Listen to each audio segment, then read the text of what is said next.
Welcome back. So why do we wait in between the transaction? As we can see that when the transaction started, it take 10 to 30 seconds in between any transaction. We guys will see it again and again along the way. So how the transaction happens, as we discuss, it's create let's say an object and which pass to web3 library, and then they pass it to the network, and the network do the confirmation or validation that this transaction is valid, and then it return the value, the hash value on which the transaction lies, and the receivers receive the transaction uh, ether, or you can say the tokens, or in that case, or in the case of bitcoin. So the receiver receive tokens, and the sender just send the token, and it's decreases in his wallet. So why do we wait in between the transactions when the object moves from the sender wallet to the receiver wallet? I consider this transaction as an object. Let's go and just send the transaction to the node.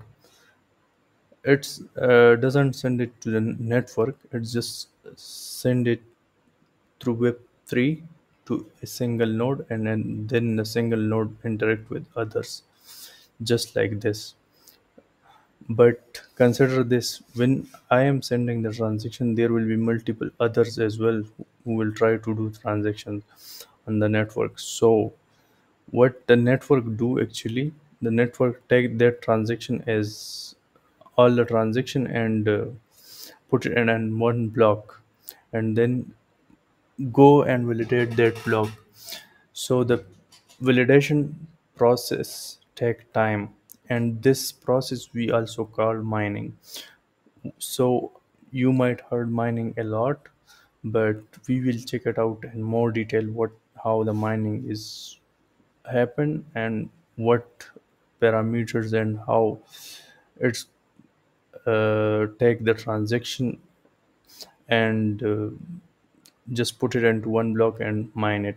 So we will look into it in a more detail, but for now it take the transactions and make one block and validate it, and that validation just take time. So that's why we wait for a little while, like from 10 seconds to 30 seconds. Why this wait is important? Because there is a huge amount on stake. Like there might be transaction having billion of dollars. So if one transaction go wrong, the whole network will be going down. So to not such thing happens, because a lot of scammers and a lot of hackers also try to, you know, uh, just bypass this thing.